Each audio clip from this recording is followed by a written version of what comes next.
Good evening बच्चों।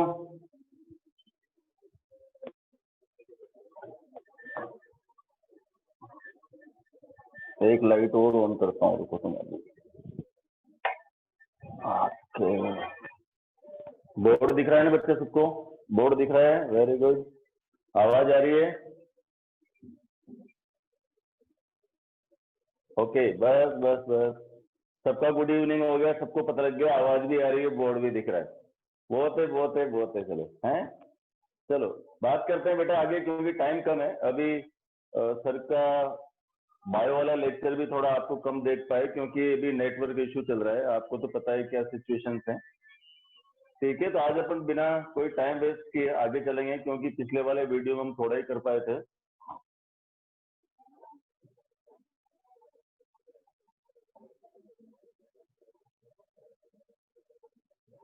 तो देखो, तो हम बात कर रहे थे कि फोर्स क्या है, फोर्स के बारे में बात कर रहे थे। और एक मैंने बताया था आपको, एक तो फोर्स बताया था बेटा, और एक लीनियर मोमेंटम बताया था कि what is linear momentum and what is the relation between force and linear momentum.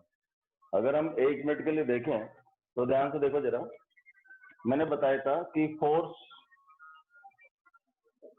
Is equal to dp by dt। p क्या है यहाँ पर? Linear momentum. Rate of change in linear momentum is equal to applied force. ये था हमारा second law of motion, ये हमने कर लिया था। और एक मैंने आपको बताया था कि लीनियर मोमेंटम क्या है, T is equal to mass into velocity.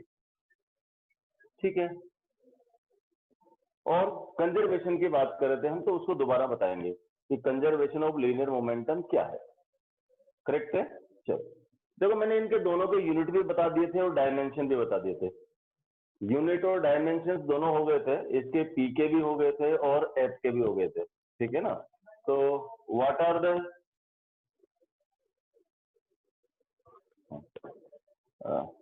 Units of force? 3 units बताई थी मैंने। Number 1 dyne, second one is newton and third one is pounder.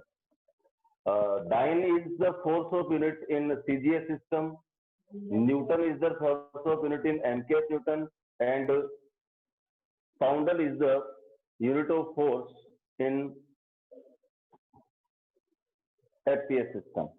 ठीक है,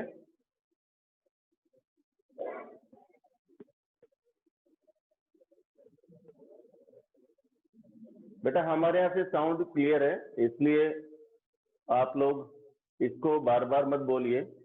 sound and video both are clear from my side. ठीक, आप अपना network check कीजिए बस। तो आज अपन थोड़े से देखो आगे बढ़ेंगे बेटा इसमें, और फोर्स के कुछ प्रॉब्लम्स करते हैं। देखो,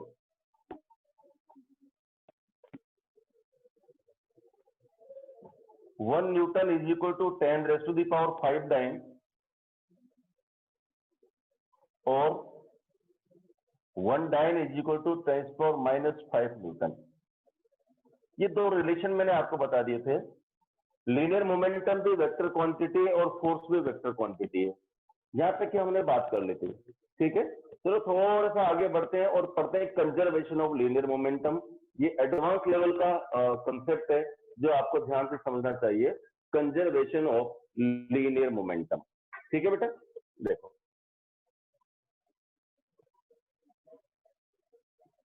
कंजर्वेशन ऑफ लीनियर मोमेंटम। ठीक है, अभी हमने पढ़ा है कि भाई dp by dt is equal to f। ये ज्यादा ये मत सोचना कि सर ये dp dt क्या आ गया, ये डिफरेंशिएशन है और कोई दिक्कत नहीं, मैं इसको बीच बीच में समझाता रहूंगा डिफरेंशिएशन क्या होता है, इंटीग्रेशन क्या होता है। आप अब 9th में हो तो आपको ये वाला मैथमेटिक्स आना ही चाहिए। ठीक है, देखो तो dp by dt is equal to f। एक क्या है यहाँ पर? फोर्स। और dp बाई dt को हम बोलते हैं rate of change in linear momentum. और न्यूटन सेकंड लॉ ये बोलता है कि rate of change in linear momentum is equal to applied force. Rate of change in linear momentum को क्या बोलते हैं अपन? Applied force. अब अगर मान लीजिए हम यहाँ पर ये बोले कि फोर्स एब्सेंट है, फोर्स किस पर लग रहा है? सिस्टम पर लग रहा है, और हम बोलते हैं कि सिस्टम पर फोर्स एब्सेंट है। जैसे मान लीजिए हमने एक टॉय कार ली, ऐसे देखो, मान लो हमने एक टॉय कार ली, ये कार है और ये कार किसी वेलोसिटी v से मूव करके, हमने इसको मूव करा के छोड़ दिया, कांस्टेंट वेलोसिटी से मूव कर रही है, ठीक है, और हमने न तो इसके ऊपर इधर से फोर्स लगाया इसकी मोशन की डायरेक्शन में, और न अपोजिट डायरेक्शन में फोर्स लगाया, तो क्या होगा, ये एक सिस्टम है जो अपने आप चलता रहेगा। और अगर अपन इसको फोर्स को हटा लें, यहां से एब्सेंट कर दें, तो ये कार कब तक चलती रहेगी, इन्फिनिटी तक चलती रहेगी, रुकेगी नहीं, ठीक है। तो ये एक हो गया सिस्टम। इसी तरह से जो कंजर्वेशन होता है लीनियर मोमेंटम का, वो एक सिस्टम का होता है। मैं 2-3 सिस्टम यहां पर आपके लिए कंसीडर करता हूं, ध्यान से समझो जरा। जैसे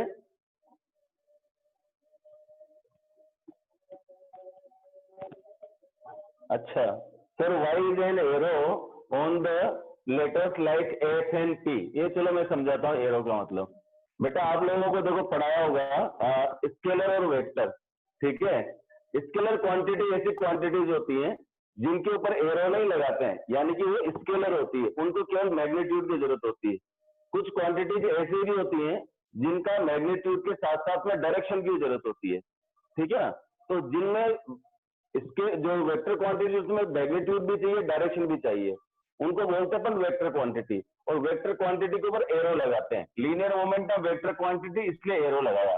फोर्स भी वेक्टर क्वांटिटी, इसलिए इसको भी एरो लगाया, ठीक है। तो तुम लोगों को पता नहीं था क्या स्केलर वेक्टर और dp बाई dt का मतलब है rate of change in linear momentum, ठीक है। जैसे आप लिखते हो ना change in velocity divided by change of time, तो उसको बोलते हैं rate of change in velocity. ऐसे इसको बोलते हैं rate of change in linear momentum. और rate of change in linear momentum क्या बोले अपन, फोर्स, ठीक है। तो ये भी बोलते हैं differentiation of linear momentum with respect to time, correct. चलो ध्यान से सुनो जरा। तो अगर मान लो एक कांस्टेंट है, एक को तो यहां से मैं अगर जीरो कर दूं, एक को जीरो कर दूंगा तो क्या हो जाएगा कि dp by dt is equal to 0, तो p हो जाएगा कांस्टेंट। अगर इसको आपकी छोटी क्लास की लैंग्वेज में अगर मैं बताऊं, छोटी क्लास की लैंग्वेज में अगर मैं बात करूं, तो देखो ध्यान से कि अगर किसी सिस्टम का p कांस्टेंट हो, p क्या हो, कांस्टेंट। p क्या होता है, मास इंटू वेलोसिटी, इसका मतलब मास इंटू वेलोसिटी क्या हो जाएगा, कांस्टेंट हो जाएगा, ठीक है ना। अब कांस्टेंट है तो v inversely proportional to m, और इनवर्सली प्रोपोर्शनल टू m का मतलब क्या हुआ कि अगर m कम होगा तो वेलोसिटी ज्यादा होगी, मास ज्यादा होगा तो वेलोसिटी कम होगी। कंजर्वेशन ऑफ लीनियर मोमेंटम क्या बताता है कि अगर मान लीजिए कोई ऑब्जेक्ट है और वो किसी वेलोसिटी से चल रहा है, ठीक है ना, तो इसका मतलब यह है कि v inversely proportional to m, ये क्या बताएगा कि अगर मास कम है तो वेलोसिटी ज्यादा होगी, ठीक है, और अगर मास ज्यादा है तो वेलोसिटी कम होगी, ठीक। जैसे मैं एक सवाल पूछता हूं, सोच समझ के मेरे को जवाब टाइप कीजिएगा। दो ऑब्जेक्ट हैं, एक कार है और एक ट्रक है, एक कार है और एक ट्रक है, ठीक है। अच्छा, इन दोनों पर हमने सेम मोमेंटम से चल रहे हैं, दोनों सेम मोमेंटम से चल रहे हैं, तो वेलोसिटी किसकी ज्यादा होगी, कार की ज्यादा होगी या ट्रक की ज्यादा होगी, बताओ। वेरी गुड, सबका जवाब सही है, कार की वेलोसिटी ज्यादा होगी। गुड, क्योंकि कार क्या है, हल्की है, कार क्या है, लाइट व्हीकल है, और ट्रक क्या है, हेवी व्हीकल है। तो बेटा ये तो समझे हमने, देखो यहां पर v inversely proportional to m, ठीक है। इसका मतलब मास अगर कम होगा तो वेलोसिटी ज्यादा होगी, मास अगर ज्यादा होगा तो वेलोसिटी कम होगी। समझ आएगी बात, पक्का। चलो एक सवाल लिखते हैं, लिखो, क्वेश्चन में लिखाता हूं, एक क्वेश्चन करते हैं इसके ऊपर, तुम्हें थोड़ा फील आएगा।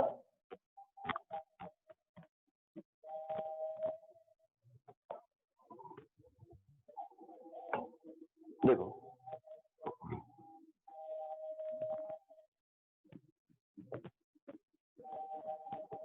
a trolley of mass m is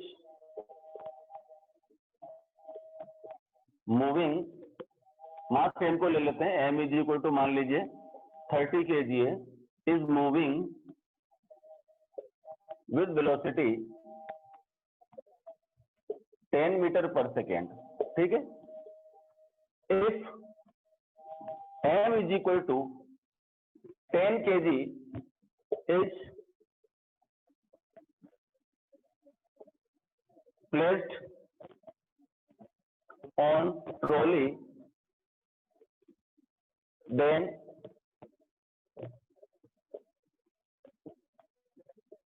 what will be the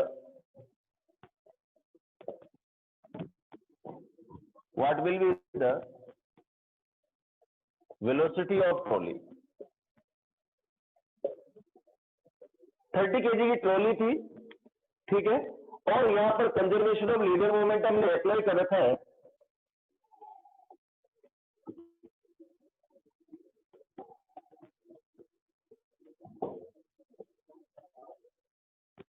देखो, पहले 30 की ट्रॉली थी और 10 मीटर पर सेकंड से जा रही थी। हमने क्या किया, मास बढ़ा दिया। तो मास बढ़ा दिया तो क्या होगा, उसकी वेलोसिटी में क्या चेंज आएगा? क्या करेंगे बेटा? देखो, m इज कांस्टेंट है, तो m1 v1 is equal to m2 v2। ठीक है, तो m1 v1 upon m2 is equal to v2। m1 रख दो, v1 रख दो, m2 रख दो, v2 आ जाएगा। ठीक है, देखते हैं सबका आंसर क्या है। m1 30, v1 10। ठीक है, एक m बढ़ा गया तो कितना हो गया? अभी 40 हो गया। 10 kg और बढ़ाया तो और ये हो गया v2। 0 से 0 गया, 30/4 2 15। v2 इज 7.5 मीटर पर सेकेंड। तुम सबका आंसर गलत। हाँ, जिसका 7.5 है उसका सही है। गुड।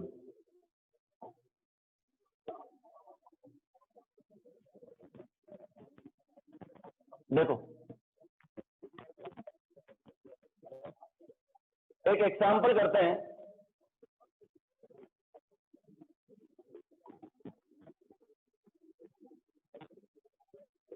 एक एग्जांपल ध्यान से समझो।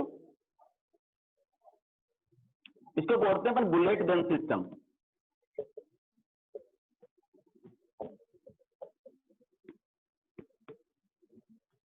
किसका एग्जांपल? ये कंजर्वेशन ऑफ लीनियर मोमेंटम।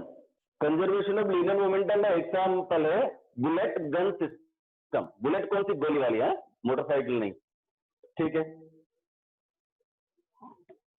ध्यान से देखो। मान लो हमारे पास एक कोई गन है,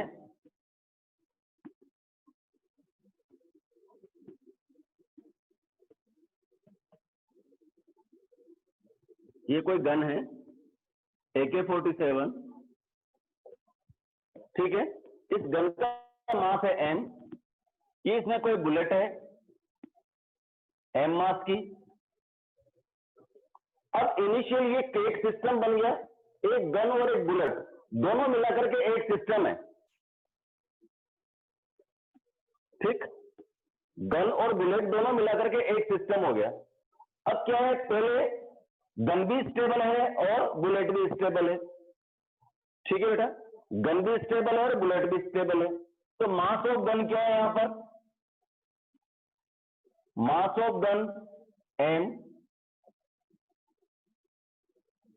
velocity of gun 0, mass of bullet small m, velocity of bullet 0। Initially bullet भी स्टेबल है और वेलोसिटी भी उसकी, जो बुलेट भी स्टेबल है और गन भी स्टेबल है, दोनों स्टेबल है। स्टेबल है इसका मतलब क्या हुआ? गन भी नहीं चल रही है, बुलेट भी नहीं चल रही है, तो दोनों की वेलोसिटी क्या हो जाएगी? 0। ये क्या हो गया? जब उसको हमने ट्रिगर दबाया उसके पहले के सिचुएशन। ठीक है, अब क्या किया हमने कि यहां से इसको ट्रिगर को दबा दिया। अब देखना ध्यान से, ये बुलेट तो आगे जाएगी, मान लीजिए स्मॉल v वेलोसिटी से जा रही है, और आपने देखा होगा अगर कभी टॉय बुलेट भी चलाई हो, वो सॉरी बंदूक आप लोगों ने चलाई हो, तो गौर किया होगा कि जब ऐसे करके बंदूक चलाते हैं तो गोली तो आगे जाती है और बंदूक पीछे हटती है। गोली आगे जाएगी, बंदूक पीछे हटेगी, ठीक है ना, क्योंकि सिस्टम का पर फोर्स कंजर्व है, फोर्स को हम चेंज नहीं कर रहे हैं, फोर्स एब्सेंट है। इसका मतलब क्या हुआ, मोमेंटम कंजर्व रहेगा। तो गोली चलाने के पहले का मोमेंटम और गोली चलाने के बाद का मोमेंटम, दोनों मोमेंटम सेम रहेंगे, ठीक है।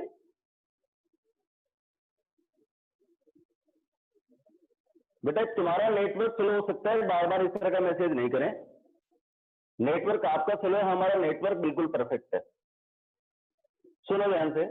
तो यहां पर क्या होगा, अब सिचुएशन चेंज हो गई है। अब मास ऑफ गन, वो तो एम है, उसमें कोई चेंज नहीं है।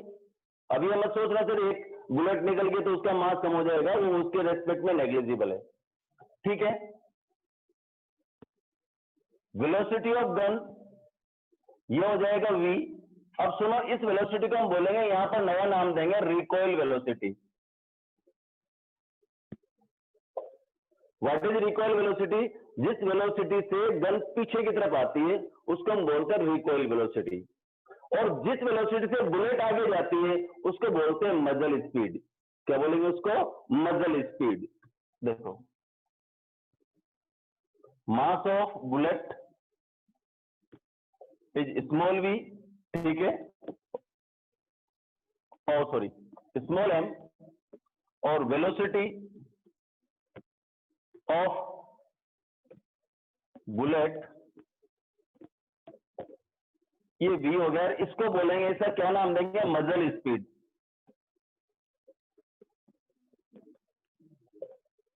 जिस वेलोसिटी से बुलेट आगे जाती है बेटा उसको बोलते हैं अपन, उसको क्या बोलते हैं? मजल स्पीड। और जिससे बंदूक पीछे आती है उसको हम बोलते हैं रिकॉइल वेलोसिटी। अभी एक बच्चा पूछ रहा है व्हाट इज मोमेंटम। बेटा मैंने मोमेंटम प्रीवियस लेक्चर में पढ़ा दिया, ये सेकंड लेक्चर है। अगर आपने अटेंड नहीं किया है तो आप उसकी रिकॉर्डिंग देखें, क्योंकि रोज एक वीडियो नहीं पढ़ा सकता, ठीक है। अब देखो, ये तो हो गया हमारा। अब इसे सिस्टम लगाता है अपन। ये बुलेट गन एक सिस्टम है, ऐसा मत सोचना यहां करके छोटी गन हो गई है, ठीक है। देखो, कंजर्वेशन ऑफ लीनियर मोमेंटम, इसका मतलब P initial is equal to P final. यहां देखो मैंने लिखा P initial equal to P final. इसका मतलब क्या हुआ? P इनिशियल का मतलब जब हमने उसको ट्रिगर को दबाया उसके पहले का मोमेंटम, और ट्रिगर दबाया उसके बाद का मोमेंटम, दोनों मोमेंटम क्या रहेंगे? इक्वल रहेंगे, क्योंकि कंजर्व हो रहा है, यहां पर एक्स्ट्रा फोर्स नहीं लग रहा है सिस्टम के ऊपर, ठीक है।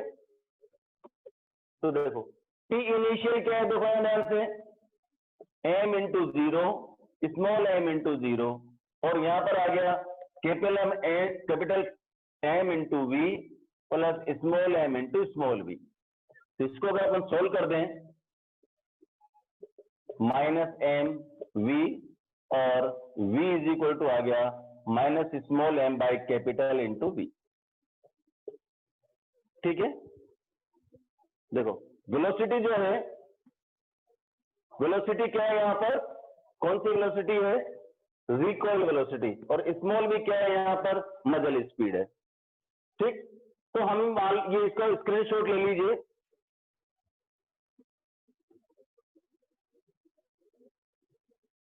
क्वेश्चन करेंगे, स्क्रीनशॉट ले सकते हैं आप।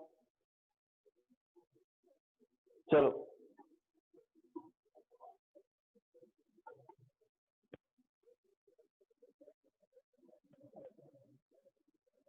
एक क्वेश्चन करते हैं इस पर, बेल्ट बुलेट गन सिस्टम पर।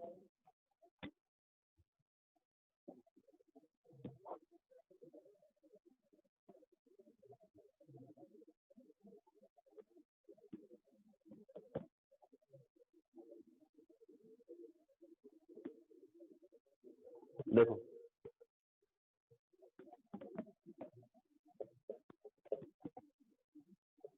अब बुलेट, एक क्वेश्चन करते हैं, bullet of mass 25 gram is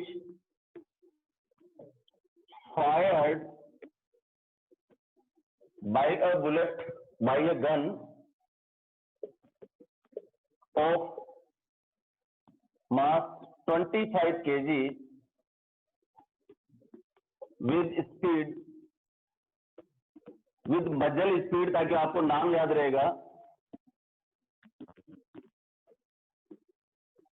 400 centimetre पर सेकेंड.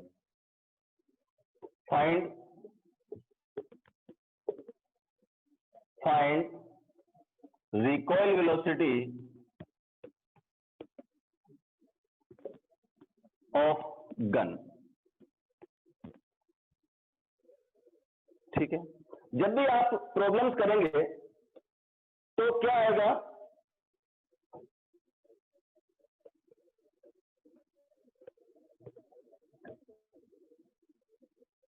ये नहीं करेंगे आप, बार बार इसको मत डालिए.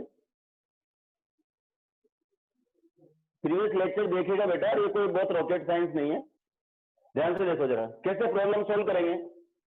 पहले आप देखो गिवन क्या है. Given mass of gun capital M, ये कितना दे रखा है 25 kg. Mass of bullet small M, ये कितना दे रखा है अपन को 25 ग्राम. और मजल स्पीड ऑफ बुलेट, ये क्या है स्मॉल वी, ये है 400 सेंटीमीटर पर सेकेंड. फॉर्मूला क्या है हमारे पास, ध्यान से देखो. फॉर्मूला है recoil velocity is equal to minus small M by capital M into small V. ये वेक्टर साइन में लिखा है मैंने इसको, देखो गलती कहां करते हैं आप लोग. ये 25 दे रखा है, ये 25 दे रखा है, ये 400 दे रखा है. कुछ बच्चों ने आंसर दिया है 4 मीटर पर second. That is absolutely wrong. क्यों रॉन्ग है, ध्यान से समझो. अब यह मास 25 kg, ये एम के सिस्टम है. कल मैंने सिस्टम पढ़ाया था प्रीवियस लेक्चर में, अब आप लोगों ने ध्यान नहीं दिया. ये स्मॉल एम 25 ग्राम है. आप जब भी क्वेश्चन में पुट करोगे वैल्यूज को, तो आपको क्या करना पड़ेगा, दोनों की यूनिट सेम रखनी पड़ेगी और ऐसा यूनिट आपको रखना पड़ेगा. तो स्मॉल एम को आप लिखोगे 25 into 10 is raise to the power -3 kg. ये 400 सेंटीमीटर पर सेकेंड है, तो v इज इक्वल टू हो जाएगा 4 मीटर पर सेकेंड. अब आप वैल्यूज रख सकते हो, तो आपके पास आएगा, देखो minus small M 25 into 10 raise to the power -3, capital M direct 25, और ये है यहाँ पर 4. 25 से 25 कैंसिल हो जाएगा, आंसर आएगा -4 इंटू 10⁻³ मीटर पर सेकेंड. ये किस किस का आंसर है. हाँ, अब कुछ बच्चों ने सही किया है. Got it, very good. -4 into 10⁻³ ये आंसर जिसका है वो करेक्ट है. कैसे भी लिख सकते हो आप, 4/1000 मीटर पर सेकेंड. ठीक है, तो क्या आएगा 0.004 मीटर पर सेकेंड, या 0.04 सेंटीमीटर, ये भी लिख सकते हो आप. इसका मतलब मोस्ट ऑफ द स्टूडेंट्स ने गलत सवाल किया था. चलो एक क्वेश्चन और करिए, पता लग जाएगा अभी आप लोग सीखे नहीं सीखे. नेक्स्ट क्वेश्चन दे रहा हूं, उसको क्लिक कर लो जिसको नहीं आया.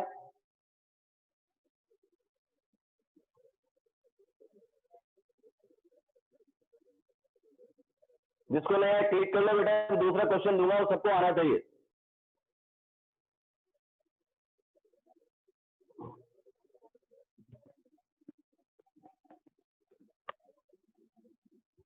नेक्स्ट लिखो और सबको करके बताना है इस बार.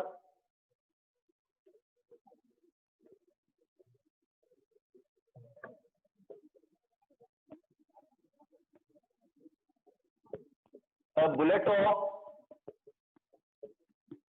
mass 40 gram is fired with a gun of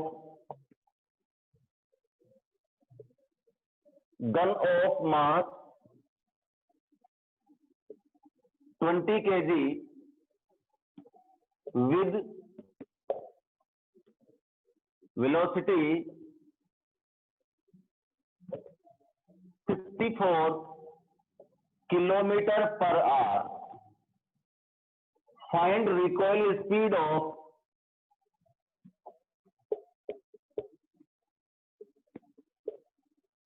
gun. Same question है.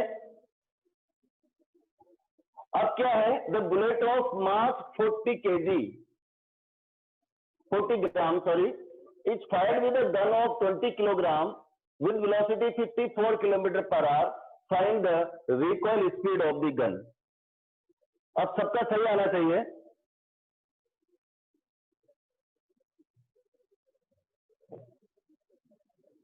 डाटा चेंज हो गया है, मेथड भी वही है.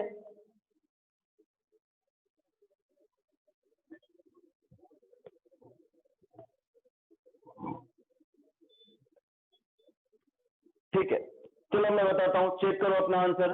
कुछ बच्चों का आंसर आया, चेक करते हैं गलत है सही है. अब गन का मास है हमारे पास 20 kg, तो कैपिटल एम हो गया 20 kg. Mass of bullet that is given to you कितना 40 ग्राम.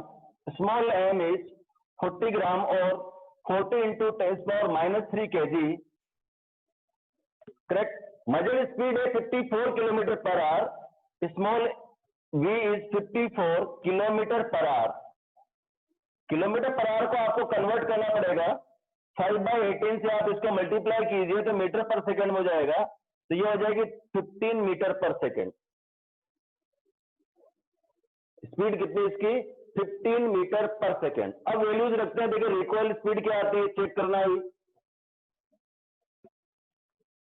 यहां पर माइनस साइन आ रहा है, आप देख रहे हैं माइनस साइन आ रहा है. इसका मतलब जब गोली आगे जाती है तो बंदूक पीछे आती है. देखो small M is what, small M 40 into 10⁻³ capital M is 20, small B is 15. तो ये हो गया 21 जा 20, 22 जा 40. ठीक है, 15 जा 30, 30 इंटू 10⁻³ इसको हम बोलेंगे मीटर पर सेकेंड. समझ आ गया क्या बोलेंगे इसको? मीटर पर सेकेंड. -30 इंटू 10⁻³ हाँ, कुछ बच्चों ने सही किया है. यार देखो दूसरा तरीका देखो बेटा, दूसरा तरीका देखो क्या लिख सकते हैं इसको. 3.0 इसकी रह गया 10⁻² मीटर पर सेकेंड. क्या इसको हम -3.0 सेंटीमीटर पर सेकेंड लिख सकते हैं?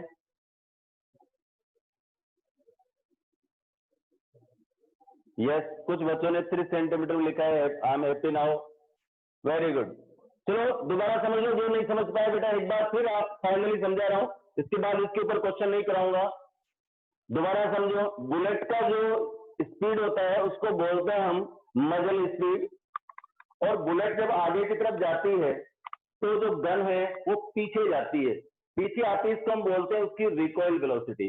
ऐसा क्यों होता है? ऐसा क्यों होता है? इसका आंसर है कंजर्वेशन ऑफ लीनियर मोमेंटम. जब मोमेंटम कंजर्व रहता है क्योंकि ऊपर एक्सटर्नल फोर्स नहीं है, एब्सेंट है. एक्सटर्नल फोर्स 0 होता है, मोमेंटम कंजर्व रहेगा. और मोमेंटम कंजर्व रहेगा इसका मतलब क्या हुआ? Initial momentum is equal to final momentum. तो गन बुलेट सिस्टम में हमने देखा कि अगर एक गन है उसमें से अगर गोली आगे जाएगी तो गन किधर जाएगी बेटा? पीछे जाएगी. समझ आ गया? तो देखो मैंने आपको दिया कि गिवन है गन का मास 20 kg, बुलेट का मास 40 ग्राम, जो कि आपको चेंज करना पड़ेगा. हमेशा ऐसा यूनिट में, इंटरनेशनल सिस्टम ऑफ यूनिट में हमें लिखना है. ध्यान रखिए मजल स्पीड 54 किलोमीटर पर आवर है. ये क्योंकि ऐसा यूनिट नहीं है, इसको आपको कन्वर्ट करना पड़ेगा मीटर पर एम्पियर यूनिट में, वो हमने कर दिया 15 मीटर पर सेकंड। दूसरी बात यहाँ पर नेगेटिव साइन क्या बता रहा है कि जब गोली आगे जाएगी रिकॉइल होगी, बंदूक रिकॉइल होगी, क्योंकि सिस्टम का जो मोमेंटम वो कंजर्व रहना चाहिए। तो our answer is either -3.0 into 10⁻² metre पर सेकेंड, 13 to 10⁻³ मीटर पर सेकेंड और 3 सेंटीमीटर पर सेकेंड। क्लियर है? क्या इसको एक तरीका और लिखने का देखो बेटा, कौन बता सकता है? इसको लिख सकते हैं अपन -30 मिलीमीटर पर सेकेंड। -3 क्या दिखाता है? मिली, 30 मिलीमीटर पर सेकेंड। मैं एक ऐसे एक लेक्चर लूंगा तुम्हारा जिसमें सारे यूनिट चेंज करना सिखाऊंगा कि ऐसा यूनिट क्या होती है, उसको कन्वर्ट कैसे करते हैं। धीरे धीरे 2-4 लेक्चर के बाद में लूंगा, ठीक है? नेगेटिव लिया है ना बेटा, आखिरी में देखो सब जगह लिखा है नेगेटिव, ये माइनस माइनस माइनस, बंदूक तो पीछे आएगी, नेगेटिव साइन तो लेना ही पड़ेगा, ठीक है? ये अपन ने अज्यूम किया था बेटा, कैपिटल एम जो था वो मास था गन का। जब मैंने कॉन्सेप्ट बताया था उस समय कैपिटल एम गन का मास लिया था और स्मॉल एम लिया था बुलेट का मास। ये सिली क्वेश्चन नहीं पूछे प्लीज। चलो आगे बढ़ते हैं। तो ये था हमारा first example of conservation of linear momentum. First example of conservation of linear momentum, ठीक है? अब कंजर्वेशन ऑफ लीनियर मोमेंटम का एक दूसरा एग्जांपल ले रहे हैं, एप्लीकेशन ले रहे हैं, और उस एप्लीकेशन को बोलते हैं कोलिजन वाला एप्लीकेशन, ठीक है? चलो समझो ध्यान से, बहुत इंपॉर्टेंट है, आगे बहुत काम आएगा मैकेनिक्स में। मैकेनिक्स में जितने भी कोलिजन वाला एक टॉपिक है पूरा, उस कोलिजन में ये कंजर्वेशन ऑफ लीनियर मोमेंटम बहुत काम आने वाला है। ध्यान से समझने की कोशिश करिए।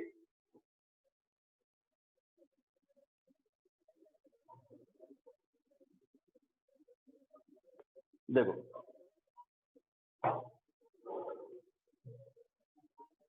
तो टॉपिक है हमारा conservation of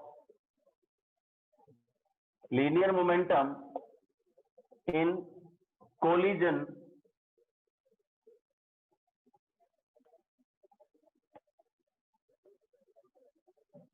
of two bodies. Collision का मतलब समझते हो ना, वो लिखो इंपैक्ट,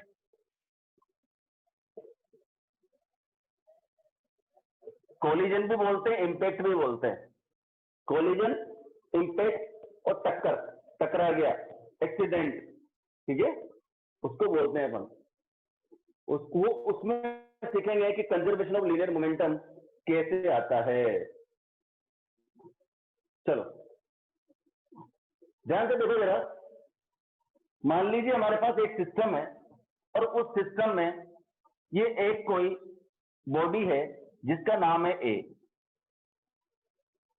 कोई बॉडी है, इसका मास है m1,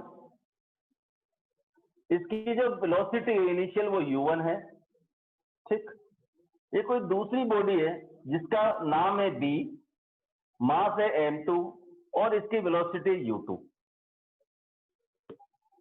ये कोई m2 मास की बॉडी थी जो u2 वेलोसिटी से आगे जा रही है, डग डग डग ऐसे आगे दौड़ रही है ना? और पीछे एक और बॉडी है जिसका नाम a है, उसका मास m1 है और वो u1 वेलोसिटी से इसके पीछे पीछे चल रही है, करेक्ट? अब क्या कहानी है कि ये जो u1 है इसका मैग्नीट्यूड u2 के मैग्नीट्यूड से ज्यादा है। अरे ये तभी तो टकराएगी, एक कोई आगे से जा रही है, एक पीछे से जा रही है, ठीक है? पीछे से उसने वाला उसको टकरा दिया। अब टकरा दिया इसका मतलब क्या होगा बेटा? देखो टक्कर के बाद में मान लीजिए ये जो m2 मास की बॉडी है वो मान लो v2 वेलोसिटी से आ रही है और m1 मास की बॉडी v1 वेलोसिटी से जा रही है, ठीक है? रिकॉर्डिंग भेजेंगे बेटा, भेजेंगे रिकॉर्डिंग हर लेक्चर की भेजेंगे, लेकिन it will take some time, इसलिए आप लोग जल्दी मत कीजिए। जितने भी लेक्चर होंगे वो सब की रिकॉर्डिंग जाएगी। अभी 1-2 लेक्चर हुए हैं तो आप लोगों को थोड़ा मेरे साथ सेट होने में थोड़ा टाइम लगेगा, क्योंकि मैं आप लोगों की बिल्कुल लो लेवल का नहीं पढ़ा रहा हूँ, थोड़ा आपको एडवांस लेवल का पढ़ाने की कोशिश कर रहा हूँ, ठीक है ना? अब क्योंकि आपको सीखना है तो आपको थोड़ा कंसंट्रेट होना पड़ेगा बेटा, ठीक है। अच्छा 7:45, अभी तो टाइम है बेटा 10 मिनट। चलो तो अब हमें क्या करना है, ये एक बॉडी तो M1 मास की U1 से जा रही थी, M2 मास की U2 से जा रही थी, टकरा गई, टकराने के बाद M1 की वेलोसिटी V1 होगी और M2 की वेलोसिटी V2 होगी। कैसे बोलेंगे अपन इसको कि a body of mass M1 moving with velocity U1 collides with another body of mass M2 moving with velocity U2. If after collision there is velocities are V1 and V2, then conservation of linear momentum में क्या होगा? देखो इसका पहली body का जो momentum है कितना है, initial momentum of first body, initial momentum of A जिसको हम बोलेंगे P initial is equal to M1 U1, final momentum of A, final momentum of A PF is equal to M1 और V1। मान लो change कितने time में, delta T time में हुआ, तो क्या लिखेंगे अपन, change in momentum in time delta T. और चेंज इन मोमेंटम क्या होता है, अप्लाइड फोर्स के बराबर होता है। तो F1 इज इक्वल टू, देखो बेटा, P final minus P initial by delta T, या M1 V1 minus M1 U1 divided by delta T. ये तो change in momentum of body A, ठीक।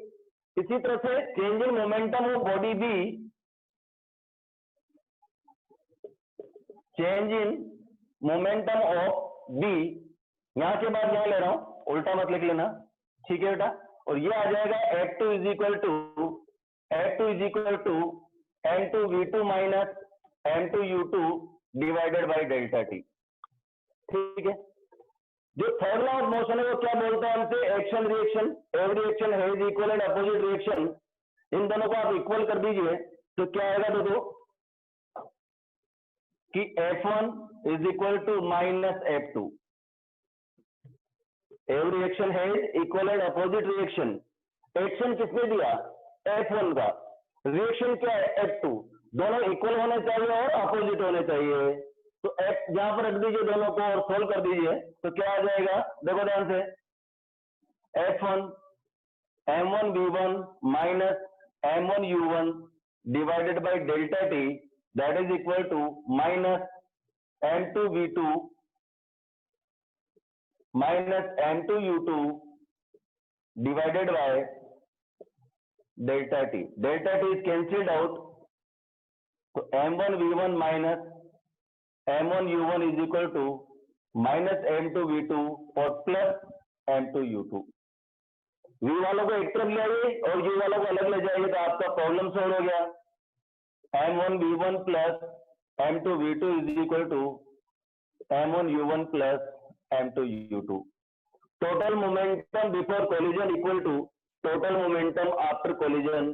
This is the conservation of linear momentum in collision of two bodies. अगर दो bodies हैं उनकी टक्कर में कंजर्वेशन ऑफ लीनियर मोमेंटम रहता है तो हम क्या बोलेंगे, कोलिजन के बिफोर का टोटल मोमेंटम और momentum of the bodies after collision, ठीक है। इसके ऊपर कल सवाल करेंगे अपन, आज का टाइम इतना ही है, ठीक है। सो डोंट वरी, धीरे धीरे एक दो लेक्चर में आप लोग का एडवांस स्टडीज पकड़ में आने लग जाएगी। निश्चित रूप से आपको मेहनत करनी पड़ेगी बेटा, इसमें हम तो कुछ नहीं कर सकते। Okay, all the best for today.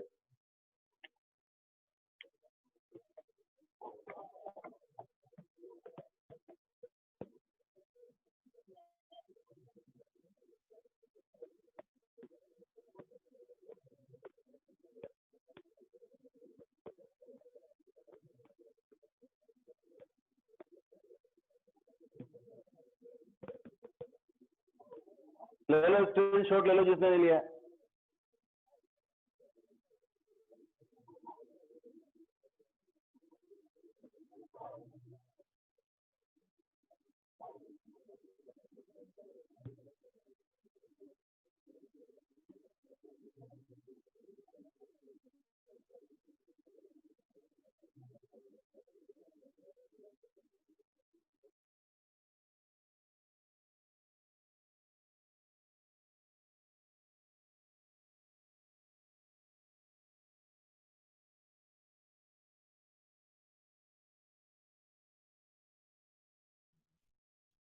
Sir मैं मीटिंग क्लोज कर रहा हूँ ना।